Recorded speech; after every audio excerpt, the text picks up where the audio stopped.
ये बराह रास्त क्योंकि नवाज शरीफ का स्टेटमेंट है, इसका मतलब है कि ये एक पॉलिसी के तौर पर टेबल पे ऑप्शन मौजूद है।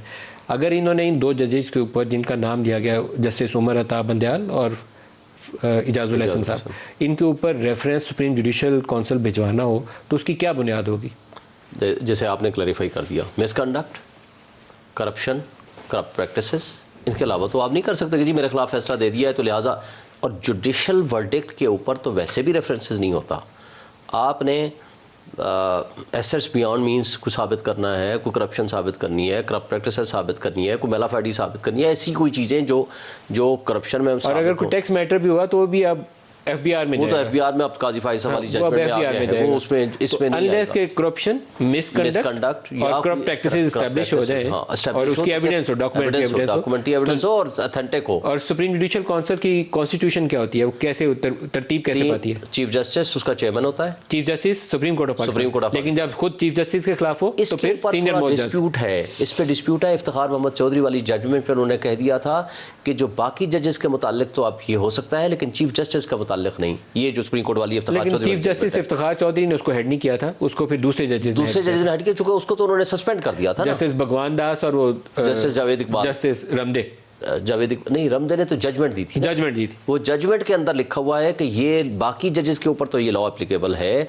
चीफ जस्टिस के सरबराह होता है उसके ऊपर, जो सीनियर मोस्ट होंगे उनके ऊपर आ जाएगी, number 1 chief justice, senior most फिर फाइज ईसा होंगे, काजी फाइसा, तारिक मसूद, ये 3।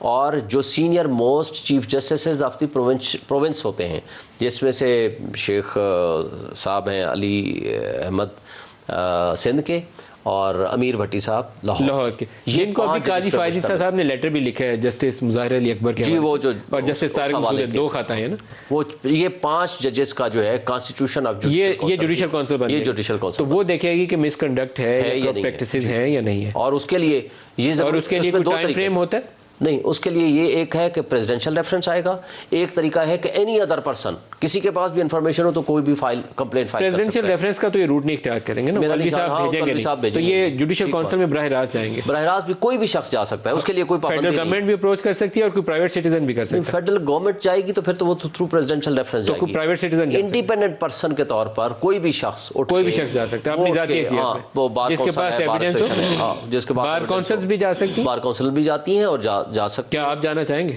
नहीं, मैं क्यों जाऊंगा? मेरी नज़र में तो ये हीरो हैं ये जजेस। इन्होंने तो आइन और कानून की पासदारी और अमलदारी के ऊपर अमल किया है, और ये तो वो जजेस हैं जिन्होंने राय इसलिए रिकॉर्ड किया। हो सकता है कल आपकी राय बदल जाए। नहीं, अभी नहीं बदलेगी इंशाल्लाह। मैं तो ये समझता हूँ कि हम तो डर गए थे कि कहीं सुप्रीम कोर्ट कंप्रोमाइज़ ना हो जाए। इस वक्त मैं एक बात बताऊँ, 3 सवाल रखे कल इनके वकला ने बहस की, इलेक्शन कमीशन और अटॉर्नी जनरल ने। पॉलिटिकल पार्टीज के वकला को सुप्रीम कोर्ट ने नहीं सुना, जो मेरे ख्याल में काबिल इतराज था। बंदयाल साहब को इन्हें सुनना चाहिए था, फैसला जो भी करना था ये उनकी मर्जी मंशा थी, लेकिन ये conduct of A party is very important.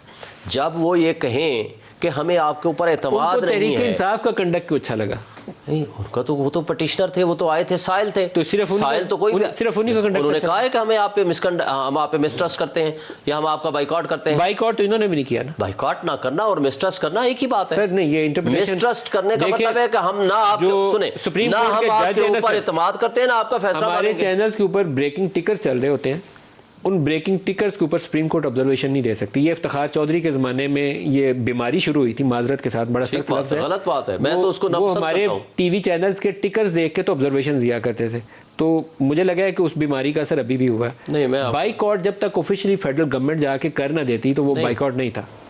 उन्होंने ये पूछा, बाइकआउट फेडरल गवर्नमेंट नहीं कर सकती ना, फेडरल गवर्नमेंट अटॉर्नी जनरल तो फेडरल गवर्नमेंट से पूछा, अटॉर्नी जनरल से कि भाई आप बताएं, उन्होंने कहा ना हम बाइकआउट करेंगे, तो फिर वकीलों को क्यों नहीं सुना?